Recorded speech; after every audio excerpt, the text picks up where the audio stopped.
తెలంగాణ వచ్చి కల్వకుంట్ల కుటుంబానికే మేలు చేసిందట. తెలంగాణ వచ్చి కల్వకుంట్ల కుటుంబానికి అధికారం వచ్చిందట. తెలంగాణ వచ్చి కల్వకుంట్ల కుటుంబం దోసుకునేందుకు అవకాశం ఇచ్చిందట. అగో అట్లెవల కనిపించాయంటే కారుకు కాలిచ్చి శైల చేతులు కలిపిన Station Ghanpur MLA Kadiyam Srihari sir చెప్తున్నాడు. నుండి అయ్యా కడియం శ్రీహర్ సారు కల్వకుంట్ల భాగవతం చాలు చేయండి. తెలంగాణ వచ్చి ఎవరికి మేలు చేసింది? తెలంగాణ వచ్చి కల్వకుంట్ల కుటుంబానికి మేలు చేసింది. తెలంగాణ వచ్చి కల్వకుంట్ల కుటుంబానికి అధికారం వచ్చింది. తెలంగాణ వచ్చి కల్వకుంట్ల కుటుంబం దోచుకోవడానికి అవకాశం ఇచ్చింది. మరి అప్పుడు అధికారంలో ఉన్నప్పుడు ఆ కల్వకుంట్ల ఫ్యామిలీ నడిపించిన పార్టీలనే ఉన్నప్పుడు దోసుకునే ముచ్చట తెలవలేదా? ఇప్పటి లెక్కనే అప్పట్లో ఎందుకు మైకు పట్టి మాట్లాడలేదు? అప్పుడు బీఆర్ఎస్ పార్టీలో ఉన్నా అని కుక్కిన పేనులో కుయ్యి మనకుంటా ఉండరా?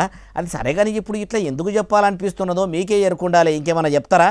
ఇవాళ పెద్ద ఎత్తున ఆ కుటుంబం ఉన్న వాళ్ళందరూ 100 ఎకరాల భూములు, వందల కోట్ల రూపాయల నిధులు, బ్రహ్మాండమైన ఫామ్ హౌజులు, ప్యాలెస్లు కట్టుకున్నారు. మరి 100 ఎకరాలు కబ్జాలు పెట్టినట్టు మీ తాన ఆధారాలు ఉంటే ఎందుకు కేసులు పెట్టలేదు? ప్రజలు పన్నుల రూపంలో కట్టిన పైకమును మొత్తం దోసుకొని దాచుకుంటే తమరెందుకు విచారణ జరిపియలేదు? అంటే అందులో కూడా అప్పట్లో మీకు కూడా ఏమన్నా పాలు ఇస్తామని నమ్మించి అటెనక సిక్కి ఏమి ఇవ్వకుంటే మనసు సెంచరీల్లి కార్లకెళ్ళి దిగిపోయినరా? ఇంత బహిరంగంగా మీకు కల్వకుంట్ల కుటుంబం గురించి కారు కూతలు గుయ్యొస్తుంది కానీ అవిట్టే పేపర్ మీద రాసి పోలీస్ స్టేషన్కు పోయి కేసు కడితే నిజాలు ముంగడ తెలుస్తాయి కదా.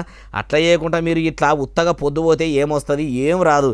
ఇప్పటికైనా మించిపోయింది లేదు. అధికార పార్టీలనే ఎమ్మెల్యే కొనసాగుతున్న మీరు రేవంత్ సారుకు చెప్పి కల్వకుంట్ల ఫ్యామిలీ కుట్రలు మొత్తం బయట పెట్టుండ్రి అంటుండ్రు ఈ ముచ్చటిన్నోళ్ళు.